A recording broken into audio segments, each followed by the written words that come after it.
So we're going to talk about Houston toads today. We'll do an introduction to Houston toads, and from there we'll go into habitat and distribution modeling for the endangered Houston toad. So that's the premise of the talk, but we're going to kind of review Houston toads, why they're such a big deal, and what the future of Houston toads is throughout the talk.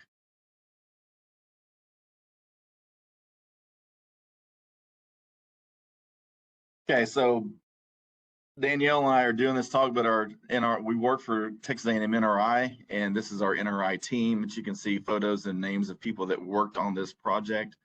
Obviously, we couldn't get all this stuff done without their help in the field and on in the office and the computers too. So just want to recognize them before we get going. So all right, we'll talk about toads for first. What are toads? It's kind of be simple here. People ask all the time, what's the difference between a toad and a frog? Basically, toads are a family of frogs. So they're in the family Bufonidae, and that's the true toads. It's a really large family. This is the distribution globally of toads, and you can see they're in pretty much any place that an amphibian can live, excluding Australia, New Guinea, kind of the Pacific Islands. There's some green there, but that's from an introduction of cane toads. But otherwise, toads are almost circumglobal. There's 55 genera and 656 species. So it's a pretty speciose group of anurans. And those listed next are the genera that are located in the United States themselves: Anaxyrus, Encilius, and Rhinella, with most species in the U.S. being in Anaxyrus. All of these species within the United States were formerly considered Bufo, but Bufo was split up maybe 15-ish years ago by Frost et al. And some people like to be able to recognize the relationships within Bufo, and other people like to retain Bufo. I'll leave that up to you. And the next list here are species of toads within the United States that are on the endangered species list. So you can see Bufo, Anaxyrus houstonensis, the Houston toad. The next one's the Wyoming toad.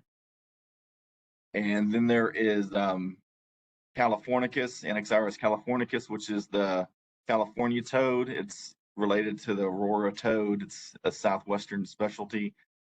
And then Williamsi and Canoris are both toads within the Bufo boreas group, which is the western toad. Generally, it's all throughout the western U.S.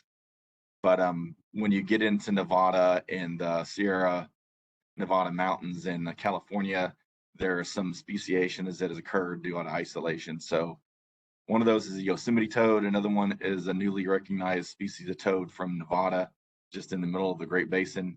There's a couple other species within the Great Basin that'll probably be listed in the near future. What's interesting about all of these toads that are listed under the ESA, they're all kind of isolates of a larger, widespread species of toads. So Houston toads are most closely related to American toads.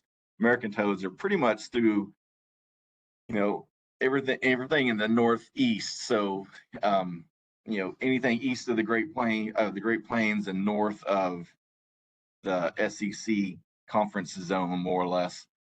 So that's American toads, and houstonensis are close related to that, and they're kind of a Pleistocene relic that is down on the Texas coast. There are several other species of animals that are relics in that same kind of general area. Atwater's prairie chicken comes to mind as one that everybody would kind of know about.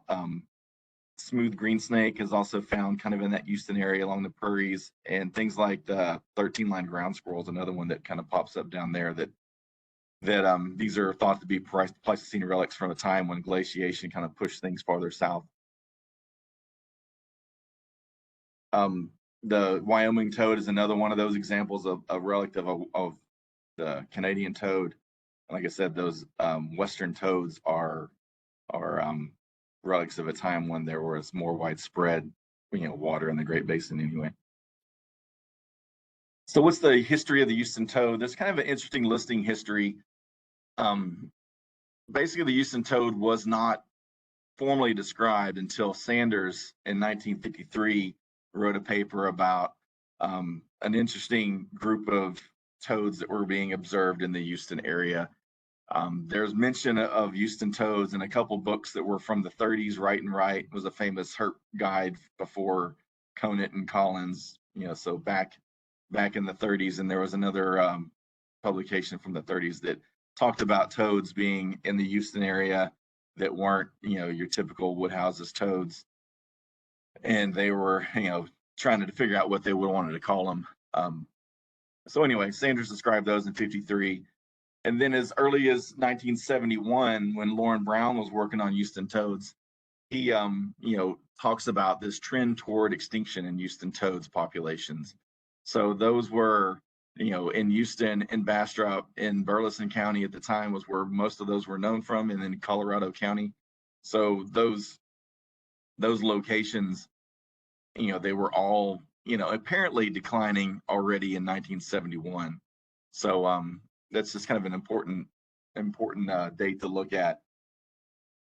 These were first listed under the Endangered Species Preservation Act, so that's before the ESA in 1970, and then that was continued when the Endangered Species Act was put in place in 1973.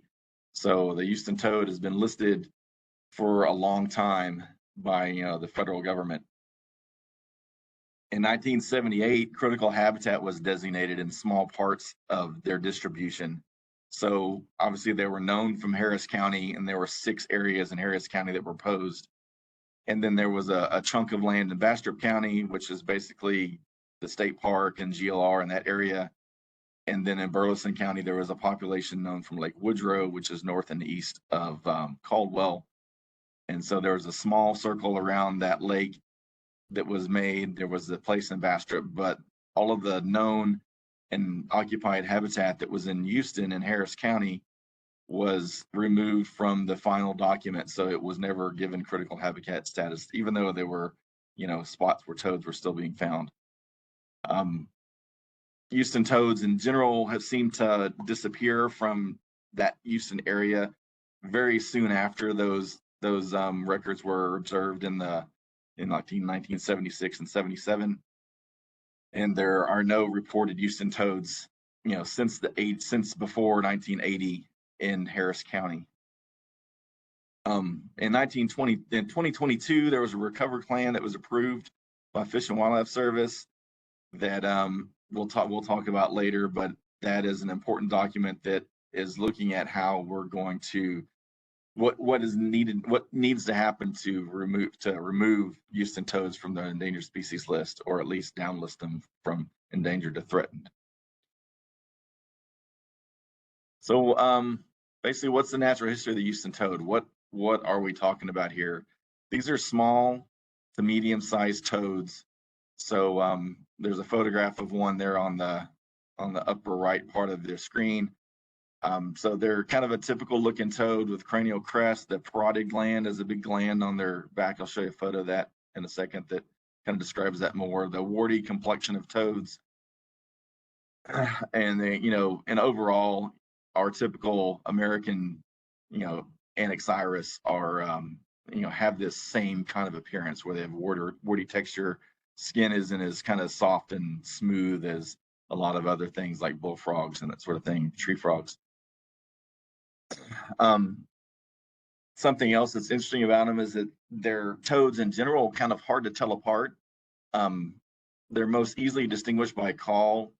There are characteristics that are distinguishable for a lot of these species, but things like the Houston toad have some overlapping characteristics with the Woodhouse's toad, but their call is completely distinct, and they have overlapping characteristics with the American toad, but they don't overlap in distribution. So those are, easy ways to kind of tell them apart, but it's not always easy to get a toad to call when you find one kind of outside of their breeding and calling season. I have a link here to a call, so we'll go ahead and hear what one sounds like. You may have to turn your device up to make sure you can hear it, but this is a Houston toad call. are a group of Houston toad calls from 1954. They were recorded by Frank Blair, who was a famous herpetologist in the state, back in those days. And this is near Columbus, Texas. It's kind of close to Atwater Prairie Chicken National Wildlife Refuge, where this was recorded.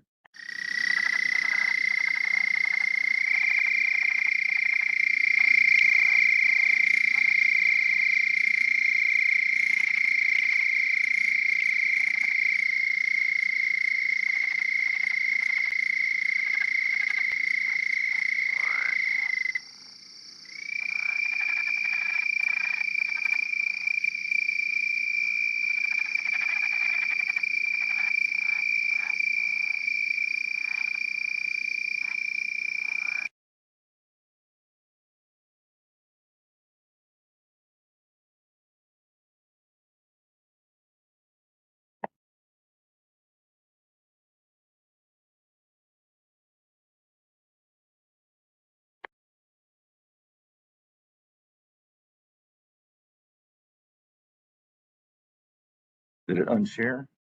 No, there it is. Okay. So that was the Houston toad call. It was the high-pitched, long trill that you could hear. There were two other species of frogs that were calling intermittently in there. The southern leopard frog was the chuckle, and there was a kind of a grunt sounding call that was the crawfish frog.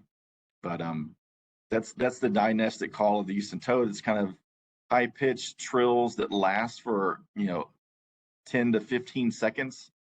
The other species, the Woodhouse's toad, that's similar in appearance, has these short, lower pitched calls that go for about 3 or 4 seconds.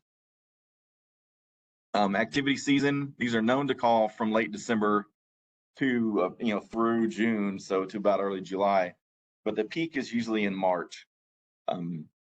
So most calling occurs kind of in wet nights, wet rainy nights, as these spring, late winter storms come in. So you're dropping barometric pressure, you're higher humidity, you usually have a lot of rainfall, and the toads will come out and call for multiple nights at ponds in the forest.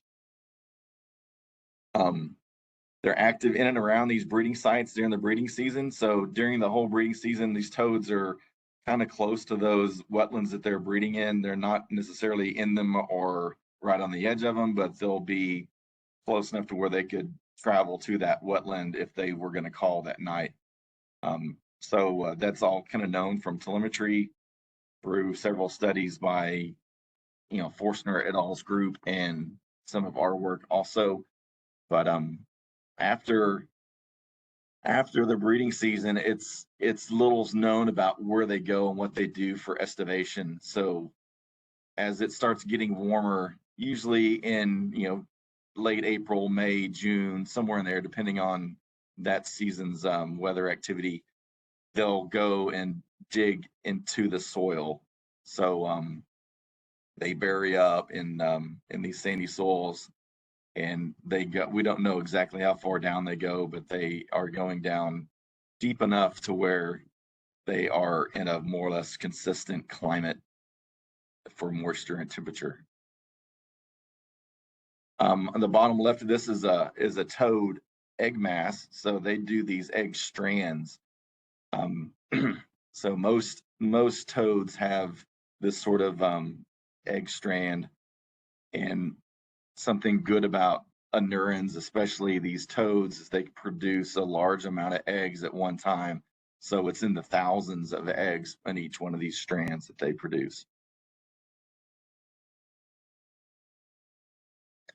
This next shot is just kind of giving you an idea. On the left is a Houston toad. On the right is our most common toad in the region now, which is the Gulf Coast toad. You can see a lot of differences in their pattern, a lot of differences in the shape of their parotid glands, and those glands are the large kidney-shaped bumps, warts that are behind their eye, and they have that L-shaped cranial crest that kind of goes around to the inside and to the bottom of the eye. So those are some features that help you differentiate it from a Gulf Coast toad, where the Gulf Coast toad have this large kind of their crests kind of form this large valley in the middle of their head, and they have more of a triangular shaped parotid gland. If you look at their vocal sac in males, male Gulf Coast toads have a yellowish color to their vocal sac, and male Houston toads have a really dark colored vocal sac and usually black spots on their chest.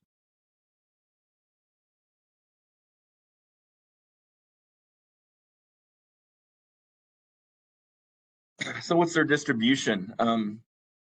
Their distribution, you see the map here on the right, the grayed out county areas are the counties that they are known from in their current range, and then the hatched areas are historic locations.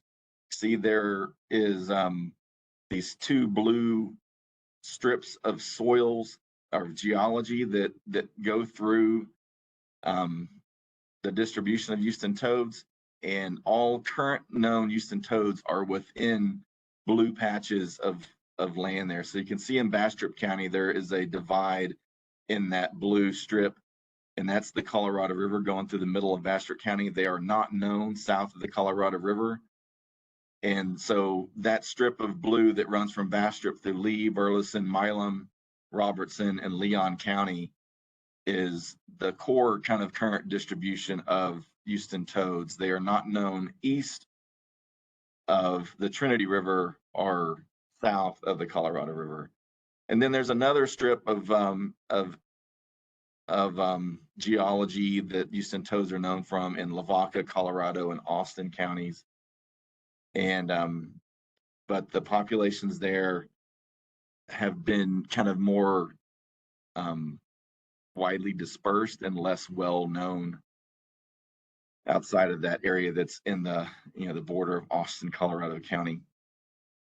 Formerly, they were in Harris County, mostly south of Houston, like as you're going down towards Hobby and Ellington Airfield, and a strip that goes over towards Fort Bend County, and then a little spot over by Liberty County.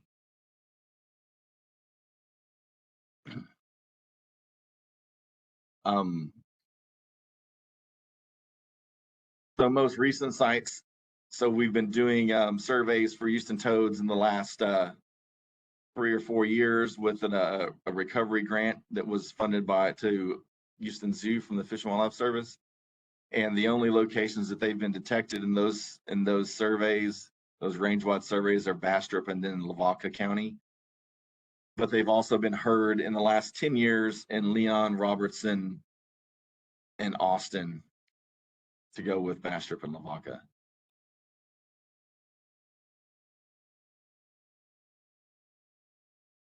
So now we're going to kind of get into the habitat modeling.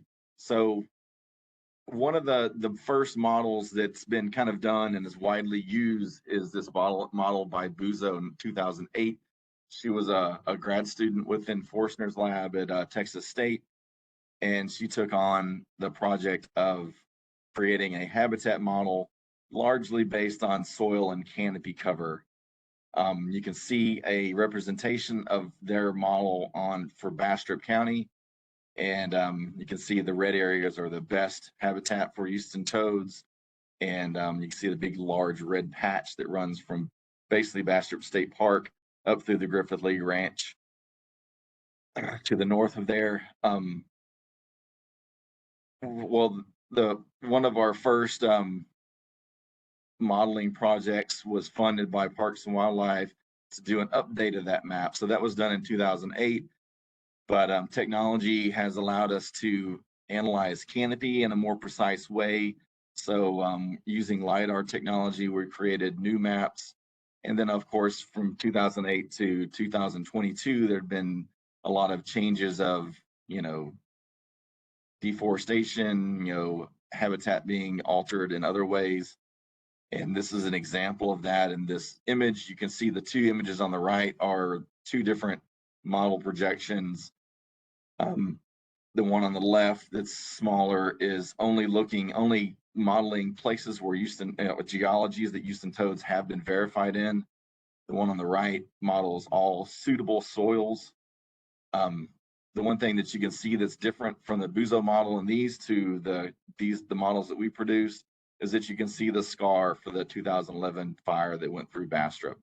And that was a giant core area in Bastrop County of habitat that is now not considered as good of habitat as it was in the Buzo model. So you can see things like that in these models if you're looking at somebody had several 1,000 acres of post oak savanna or something somewhere, and then they cleared it for a pasture, then that will show up in these models. So the differences in our model basically are that LiDAR layer. So we have and we also use geology. The Buzo model didn't have any options where they restricted geology. They use soil type, which is an indicator of habitat. The Houston toads are known to occur in places with deep sandy soils. And so those deep sandy soils are restricted to different geology types, but Houston toads are also seem to be within certain geology types on the landscape. This shows two different models. One on the top was that one I showed for Bastrop that also only projects Houston toads in areas where the geology is of a type that Houston toads have been found in before. And the other one here is our most widespread model that shows any appropriate soil types for Houston toads within the known distribution of the species. So you can kind of think of these models as having two different uses, where the Buzo model from the past was used for mitigation and where animals, could be. These two models are kind of doing the same thing in two different ways. The model one that is more restrictive is more or less, those are the most likely places that Houston toads still exist and places to concentrate searches for Houston toads. And then the model 4 that's listed there is a model of places that they could exist. So you could look for patches of habitat that are larger and more connected to do future reintroductions. So from there, I'm going to pass on to Danielle, and she'll talk about these ensemble distribution models for Houston toads. Thanks, Toby. So in addition to updating the Buzo models, we also did create these ensemble species distribution models. So for these, the SDM allows us to use statistical analyses to do things similar to that model 4 that Toby showed. So we can identify areas where the Houston toad is likely to be, and these models potentially give us a different look at the habitat compared to the subject matter expert modeling approach that was taken by Buzo and our update. So basically we're using presence only data, which is shown there in the map on the right. And then we use environmental variables and predict where the Houston toad is likely to be. The ensemble part basically means that we're using multiple different computer algorithms to run the analysis, and then we're combining those into one map. And the reason we're doing this is because it allows us to identify areas within the model that have really high support among the different models, and maybe areas with more model uncertainty where the different algorithms are predicting different probabilities of occurrence, which kind of allows us to have confidence in the parts of our models or know where we maybe need to account for more uncertainty. Next, please. So we started with 21 variables, trying to capture landscape and climate variables that previous research has shown to have an impact on the distribution of the toad.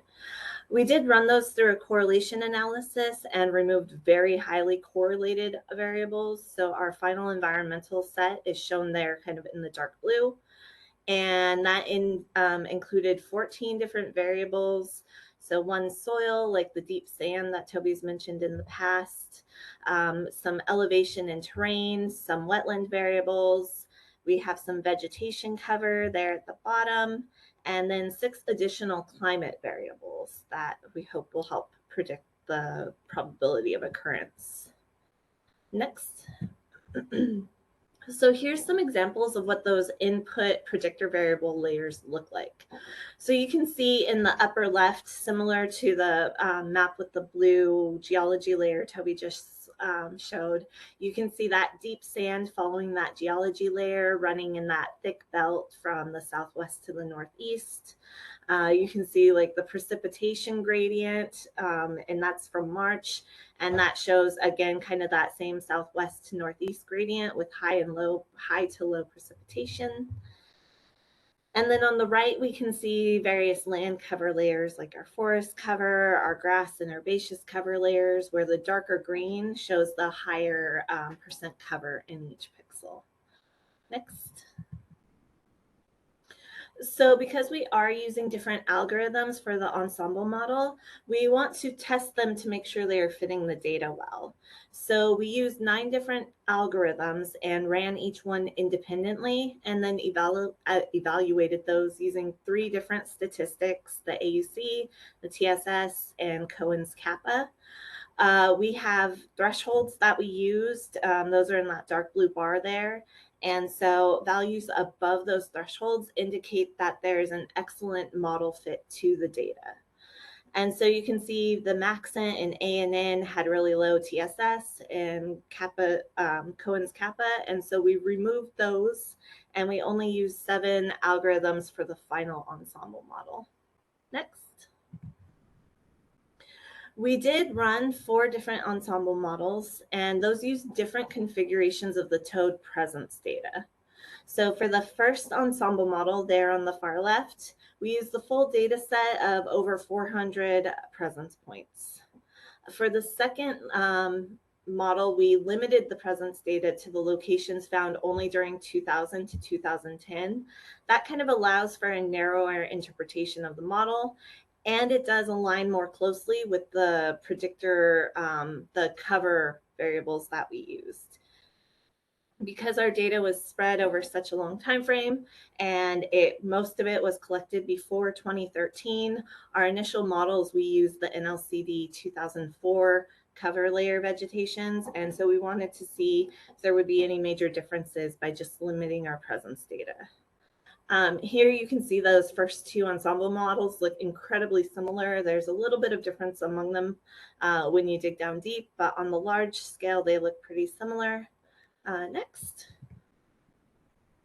And we can see those dark bands of habitat there in the middle, those blues, purples. They align pretty closely with our updated Buzo models. And you see those 2 bands running southwest to northeast again. Cool. Next.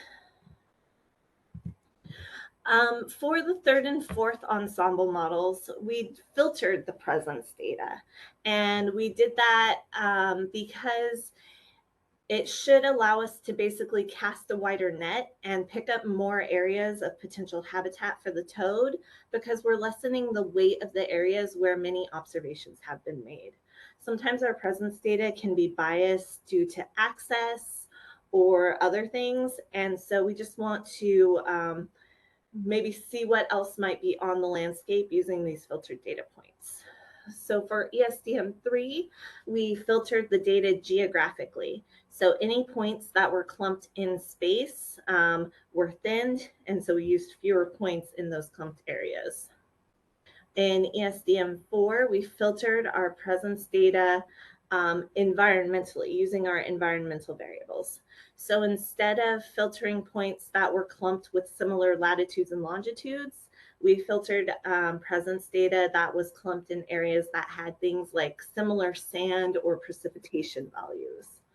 And so you can remove them, basically your XY values on the ground, or you can remove them in that environmental space. And so you can see in the models, especially between the 2 bands and in the upper left and bottom right corner, we're showing a lot more blue. So we're kind of showing that if you remove those clumped presence data, we have more potential habitat that we can evaluate or use to further inform some of the conservation work we're doing. Let's see. Next. So again, we still do want to evaluate our 4 ensemble models. So you can see the 4 model names on the left, and then our model evaluation metrics, the AUC, TSS, and Cohen's kappa again on the right. And all our models had pretty high values. They fit the data pretty well, but the first 2 models did fit best. Moving forward with the next couple slides, we're just going to be showing results from ESDM1, so that full data model, but the other results are in our report if anybody wants to dig into those further. Next. So from the model, we also get an estimate of variable importance. And these ones this information tells us which variables are primarily driving the variation, the habitat that we're seeing. And so here you can see deep sand at 71% was far and away the variable driving the probability of occurrence for the Houston toad. We did see some impact of forest cover, which was the next highest at 6.7, and precipitation in March at 5.5. Next. And so here's what that looks like. So in the upper figure, we can see kind of a wave shape where proportion of deep sand is on the x-axis along the bottom, and then the probability of presence from low to high is on the y-axis. And at around 50% in that proportion of deep sand, we see a big shift where we see a much higher probability of presence. So they are liking that deep sand. At the bottom, we kind of see maybe a Goldilocks effect of the total precipitation in March. So at very low and very high values of precipitation, we see a much lower probability of presence. There in the middle, between about 45 and 85, we're seeing a much higher probability of presence again. So kind of hit that sweet spot. Next. And this is just my fun, nerdy 3D plot kind of showing the combination of the 2 variables there. So you can see really that wave effect of the sand, and then that how they combine in the middle when you add in that precipitation.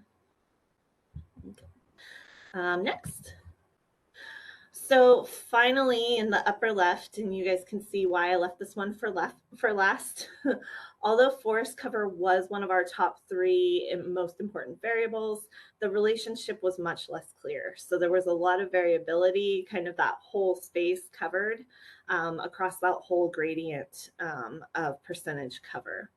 So this indicates likely that cover is important, but it may be important in combination with another variable like the sand or the precipitation, or there's even potentially other variables that we didn't capture here that may influence that as well. Cool. Next.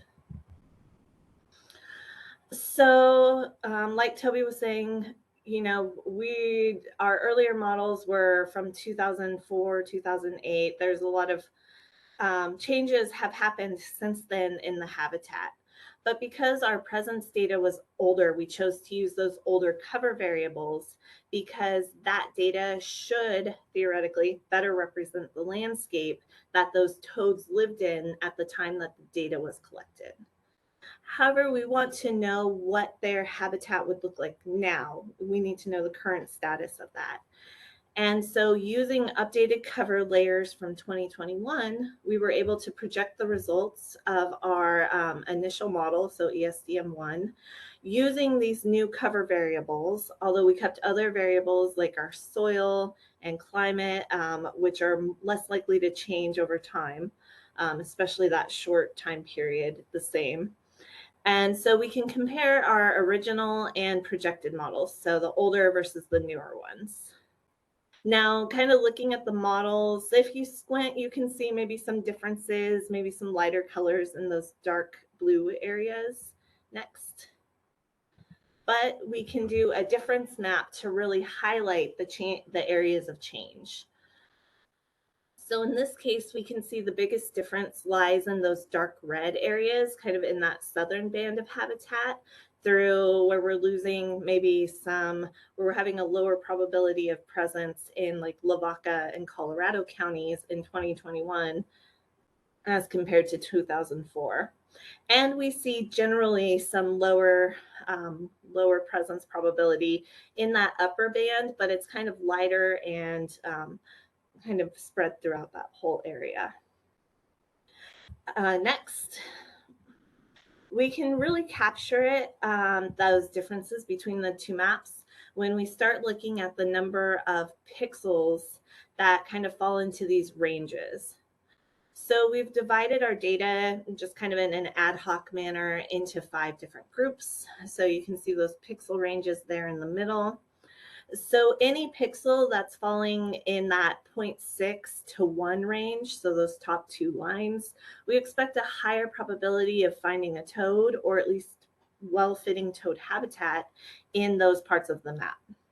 At 0.4 to 0.6, kind of it's a middle chance. And then anything below 0.4, we don't really expect a good fit for the habitat or where we would expect to find toads. You can see here that the vast majority of the pixels in the bottom 2 lines of the 2004 models are falling under that 0.4 range. That kind of makes sense given the broad area that we're modeling with these SDMs. There's a lot of areas that we know don't have toads and probably never had toads. One thing we did note, though, when we projected the models using the 2021 data, is that between those 2 bolded numbers under ESDM1, so those pixels that fall into our top 20% of the pixel range, we're seeing about a 22% decrease in the pixels found in those areas. So that could indicate a loss of really high value areas on the landscape where the habitat really has a good fit and is likely potentially to have Houston toads. Next slide. So now that we have our species distribution models and identified areas on the landscape where we're more likely or less likely to find toads, we can evaluate the connectivity between those areas of the high likelihood to find the toads. And basically, we want to see if those areas are naturally connected and will potentially allow movement of toads between them, or if they're more isolated and may require human interventions or other things to help connect populations. So for this, we use program CircuitScape next, which uses nodes of where the high suitability habitat is and a resistance layer that tells how hard it might be for a toad to navigate the landscape. So on the left there, you can see those tiny little dots that are our nodes that we used in CircuitScape. So we identified patches of high suitability habitat, which we defined as a pixel with a probability of presence greater than 0.75 from that ESDM1 model. And we grouped adjacent pixels into polygons. So from that ESDM1 model, we identified 58 polygons using that 0.75 threshold. And then we used the centroids of the polygons as the final nodes for the analysis. And so those centroids are what those dots are on the map there on the left.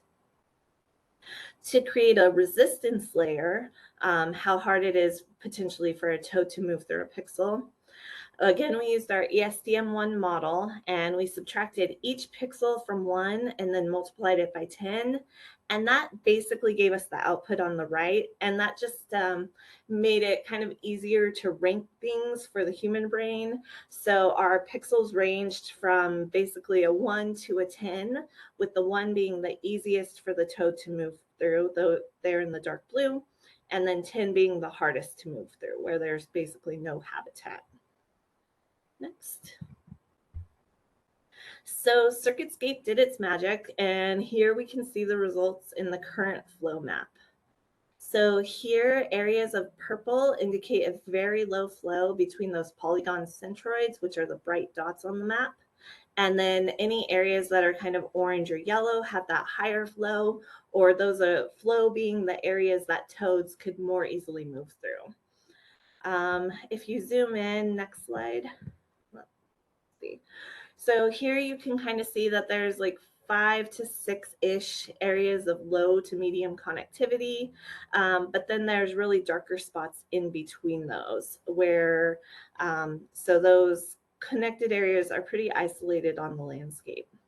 So some of that isolation might be human caused via development of cities or roads, and some of it's just big natural features like the river between Milam and Robertson County. Um, but it does indicate that there are areas of highly suitable habitat. However, those are pretty isolated, and it's unlikely that we would see natural movement between them.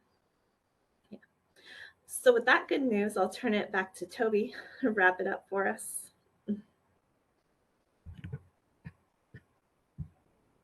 Thanks, Danielle. So with that, what's next for the Houston toad? So the modeling efforts that we're just talking about here will help us inform decision makers of suitable places for reintroductions and monitoring. So in the the years going on, basically outside of Bastrop County, the only real research that's been done is been monitoring. So what we've learned from our TPWD consultant Paul Crump, he believes the future funding for Houston toad needs to shift towards conservation action. So the monitoring is part of what we do, and it's going to be something we do for long term. But more or less, we think that we know more or less enough about Houston toads to we can do conservation actions that are going to benefit the species. And we're at a stage in the Houston toad's history that we need to do a lot more things to benefit the species than we've done in the past. So this recovery grant is nearing its end. The recovery grant has been doing monitoring, and it's also funded several zoos to do captive breeding of the toads. So basically right now, the Houston Zoo, Fort Worth Zoo, and the Dallas Zoo and the San Marcos Hatchery are all quality breeding facilities, with some of them having more, some of them have less toads, but all being very successful at producing millions of Houston toad eggs. At currently, all of those all the effort is going into this place called Griffith League Ranch, which is the only kind of viable population of Houston toads that are on the landscape. But just so I get an idea of what's going on with that, this is kind of information that's based off of what we need for the Houston toads to be downlisted from endangered to threatened. So this is off of the recovery plan for the Houston toad. But this map on the right is showing the 6 areas for conservation of the Houston toad. So basically, the recovery plan says to downlist it from endangered to threatened, we need to have 3 populations or 3 subpopulations within 2 distinct units for Houston toads, the conservation units. So right now we're working on 3 subpopulations in Bastrop County. And so that Griffith League Ranch is the current one. There are already plans to reintroduce Houston toads back into Bastrop State Park. There's been a little bit of introduction efforts in the past, but that hasn't been consistent.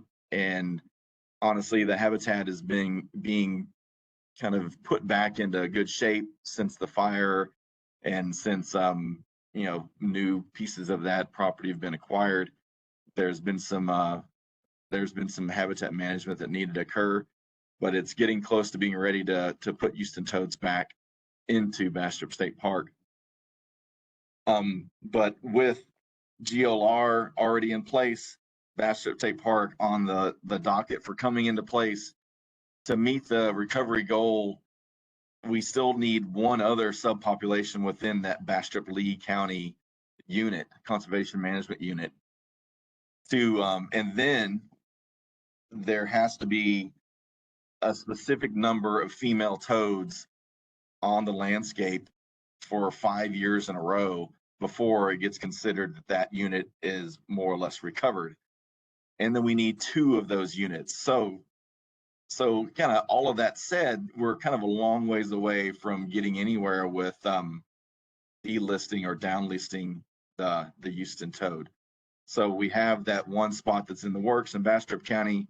We need to look at other locations within the range to start thinking about doing translocations of Houston toads back into those, because currently it doesn't seem like there's very many or any other locations where Houston toads populations are doing well. So these models that we've created can help us guide our efforts for choosing locations for reintroductions. The connectivity analysis will highlights also that we need to work with assisted migrations between metapopulations to keep genetic structure good between all these different populations. And yeah, so basically we need to work on doing that just to get to the downlisting recovery goal. If that was our first step and our first goal to get from endangered to threatened to be delisted completely, we need to have 5 meta populations of Houston toads. So we need to have populations in 5 of the 6 management units. So those are pretty lofty goals to get to where we can do any kind of downlisting or delisting of the species, but efforts need to be made, sooner rather than later to start on the recovery of the Houston toad and to save the Houston toad in general. So with that, this is a QR code to links you to the report that we have available on the TAMU NRI website that highlights all this data that we just talked about. And there's a link that goes directly to it also if you rather use links than QR codes. And from there, we'll take any questions about Houston toads. I'll stop sharing my screen. Thank you, Toby and Danielle. Okay, we have, yeah, everybody remember to put your questions in the Q&A section there when you're ready. Okay, we got a question here. Moving forward, without the natural habitat connectivity that allows for gene flow, what factors will have to be considered to maintain genetic diversity if reintroduction does happen in these areas? Have the zoos doing the captive breeding maintain genetic diversity through their captive populations? I don't know if you guys know the specific answer to that. Sure, I think so. Speaking with the people at the zoos, they do their best to maintain a genetic profile of pretty much every toad that they have, and they do breedings that are appropriate to maintain the genetic diversity within the populations that are in the zoos.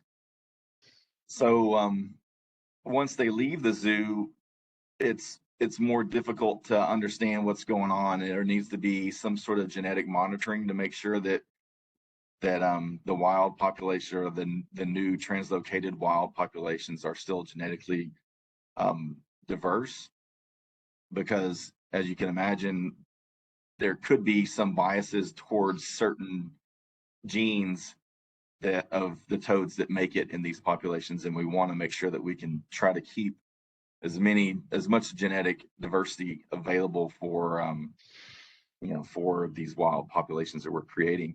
So in essence, once we have multiple established translocated populations, there needs to be some sort of genetic monitoring that goes on to make sure that they're retaining a lot of diversity. And then if there is a shortage of certain genes within populations, that means that we would ask the zoos to send eggs produced from toads that have the genes that are needed in those places. So it would be either assisted migration through moving from one of those subpopulations to another, or from getting the zoos to produce toads that we can introduce in different places to keep the diversity up. I think that's kind of a winding way to get to your answer. That's great. There's a couple more questions here. Are there any research recovery activities planned for the Colorado Austin County Management Unit? I ask because I live in the area and work with landowners with wildlife management planning. Yes, I'll steal this one, Toby. Go for it, Um, Paul. yeah. We actually have some programming in those counties that we're working on to do both habitat restoration work and collaborate with landowners on Houston toad population monitoring. So I have noted the name of this person, and if the person who asked that question, I will reach out to you separately, and we can kind of talk about what that might look like. Same with the next question as well about a recovery unit in Lavaca, close to the Colorado border.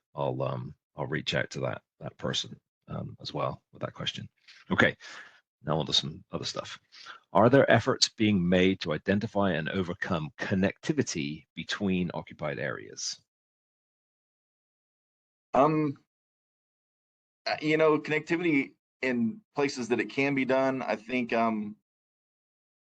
there's grants and opportunities for funding for habitat management throughout the Houston toad distribution. There's specific funding that you can get when you're doing habitat management that helps endangered species. So you know, with that effort, connectivity between populations can be kind of reestablished, but obviously there are barriers like the Brazos River that there hasn't been connectivity in those places for a very long time. So if there is going to be some sort of um, connectivity made between those larger barriers, it's going to have to be through assisted migration, more or less. And the same thing goes for the gap between the northern strip of habitat versus the southern strip of habitat. That's divided by a strip of blackland prairie, more or less, which is inappropriate soils for Houston toads. So there's no connectivity between those two habitat patches either. And I'll add that terrestrial ecology of the Houston toad is probably one of the least known aspects of its life history, right? So, like, understanding what habitats they can and cannot move through is still kind of an open question to some degree. Whether the juveniles can move through different habitats than the adults seem to prefer, there's still some questions there. What is happening with all of the eggs now in zoos? All the eggs pretty much are going to the Griffith Lee Ranch. So there is a large reintroduction site that has been going on there at least since 2013, and they're producing, I think this last year at our working group meeting, they produced just over 2 million eggs, and they put those into the Griffith Lee Ranch. Is really large. It's about 6,000 acres or so.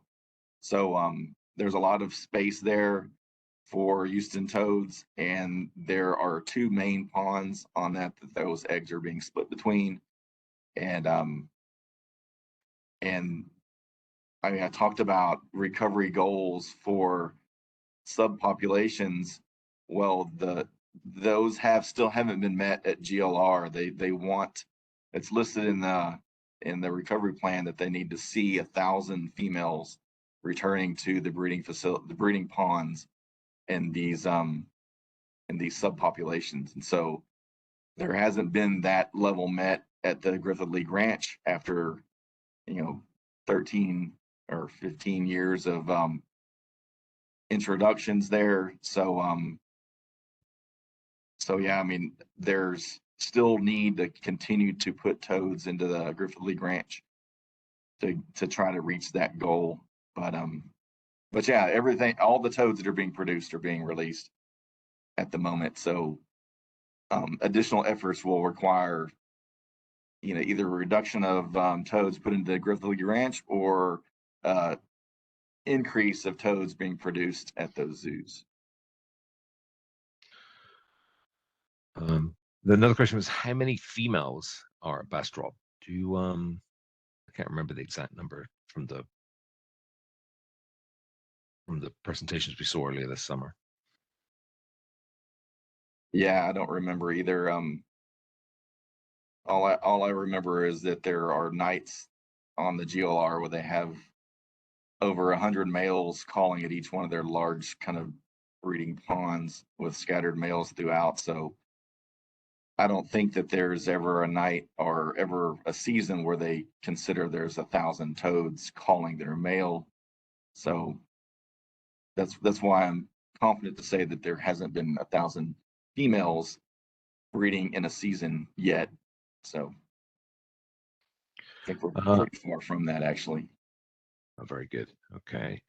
We got a lot of questions come in here. You guys saved them all to the end. How phylopatric is the species and how plastic is the species in its overall habitat needs?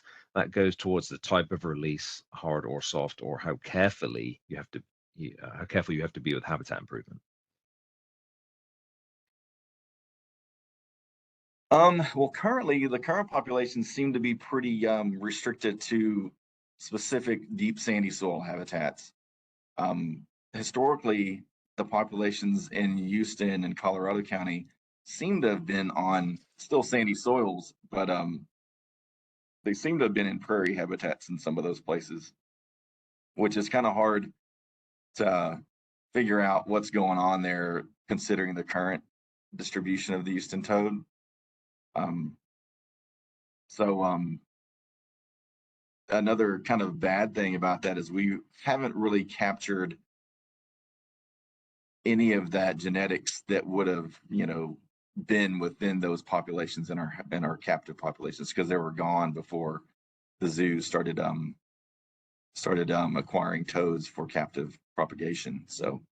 Um, so yeah, I don't know how plastic they are for kind of habitat differences, but they seem to be really restricted to deep sandy soils with canopy cover nowadays.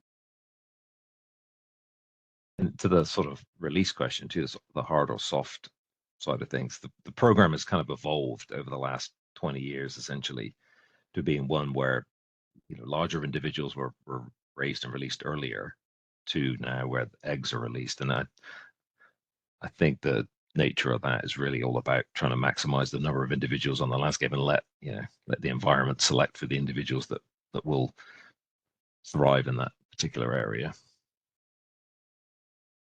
Okay, we'll keep going here. Do you think there are any suitable release sites in the southern band, i.e. Lavaca County?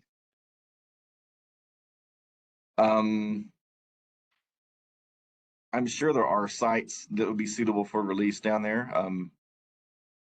In the southern band and we chatted about the recording that I played of Houston Toads there was from near that water prairie chicken area. That's a big chunk of land that's government owned. So that's potentially a release site. There were release sites in that area back in the 80s also, releases in that area back in the 80s also that seemed to do pretty good while they were doing it, and then funding ran out.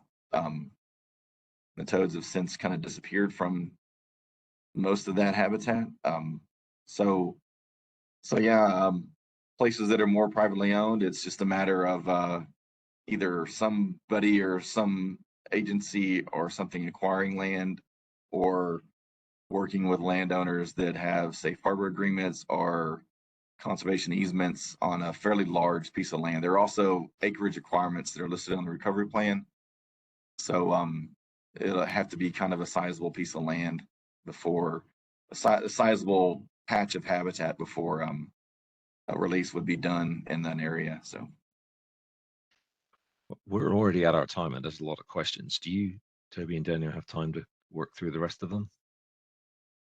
Yeah, we can go as long as you want, Paul. Okay, good. Excellent. Okay, here we go.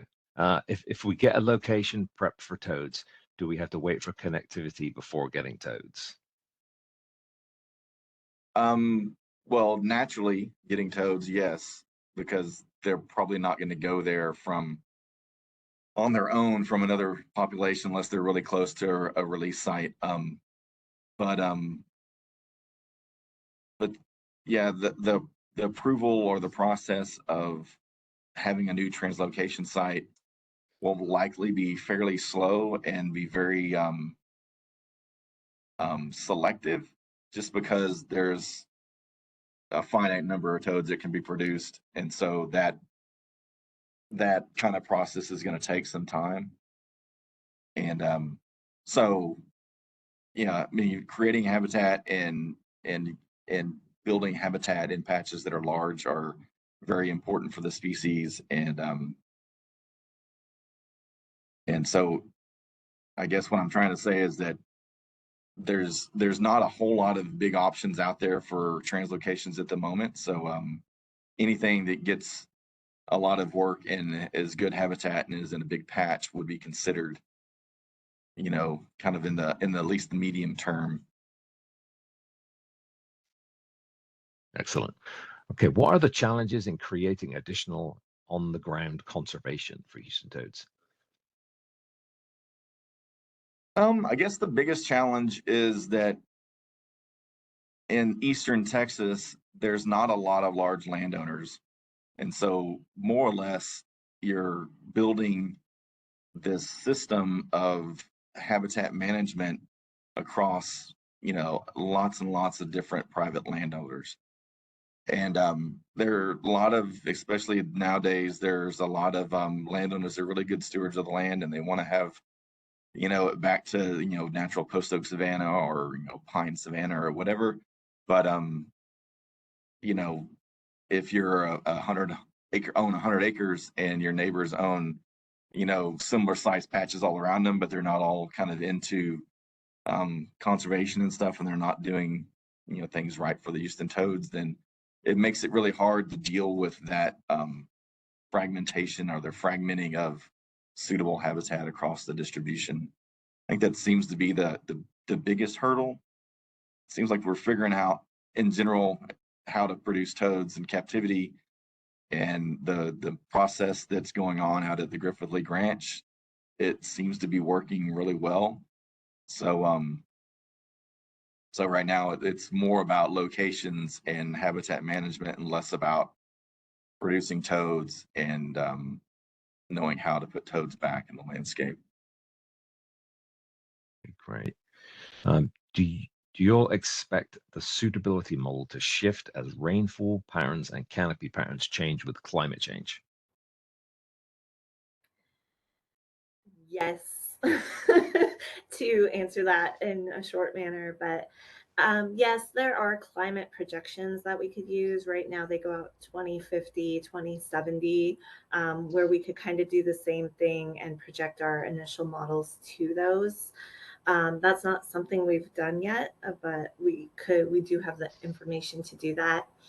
I think generally it's accepted that more southern areas are going to be warmer and drier, and so we might see precipitation patterns shifting.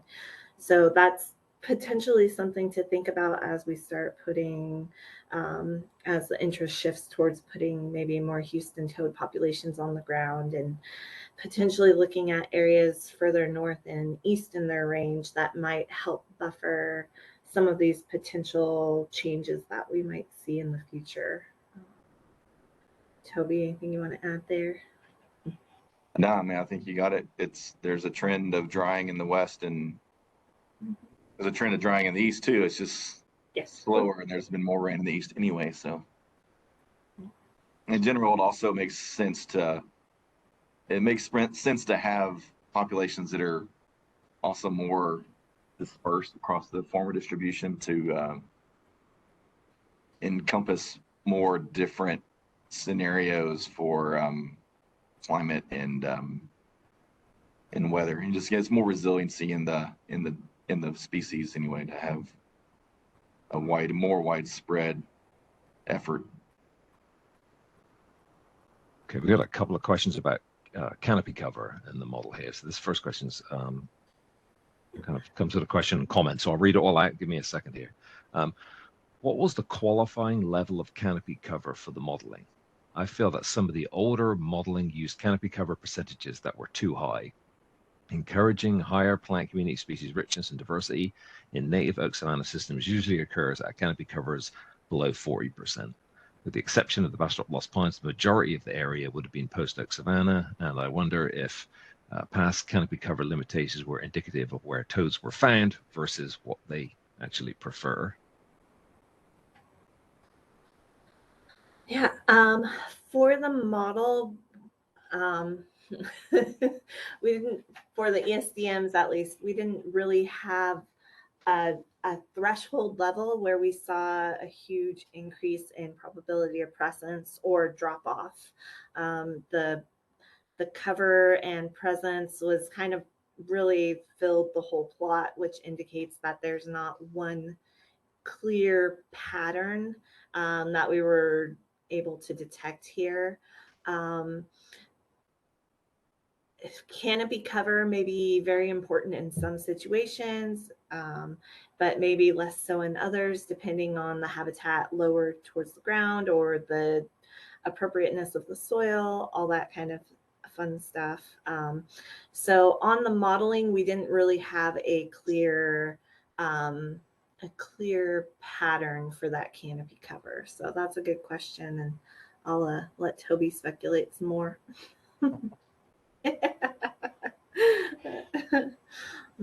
Yeah, I mean, I don't have a whole lot to add from what Danielle said, but yeah, a natural post oak savanna system isn't a dense canopy. So but naturally there would have been a dense layer of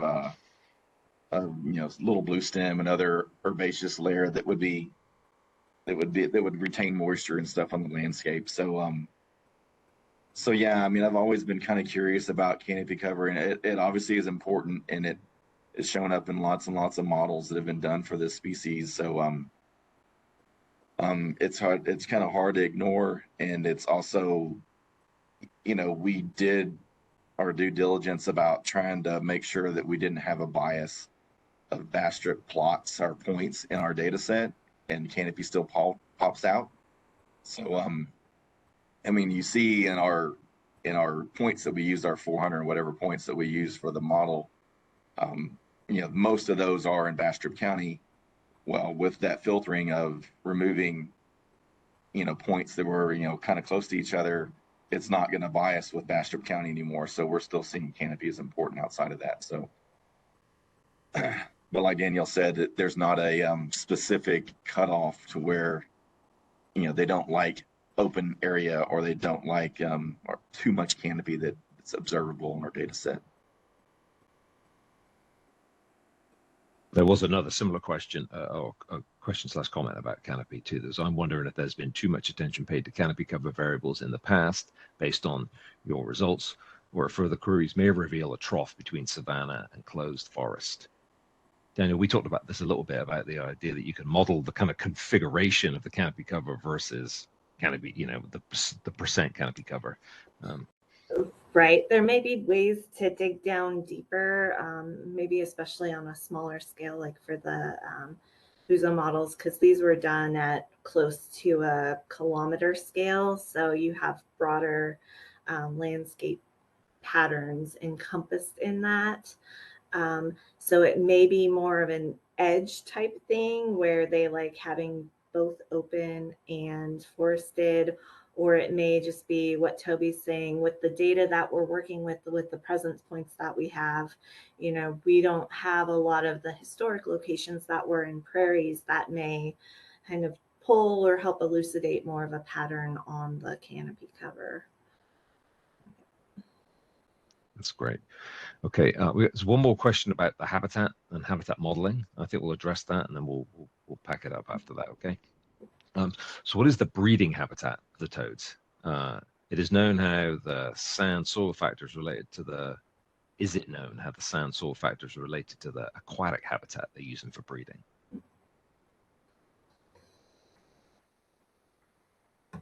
Well, I mean, I think those breeding sites, most of these toads the records are at their breeding sites. So I think that in general, the habitat around a pond itself is still sandy. Of course, the pond lining and the soils under the pond are probably be fairly glade and less, not let as much moisture through. But yeah, I mean, as far as the habitat around these ponds, at least a side of it needs to be sandy, or it appears to be sandy, or deep sands in most cases.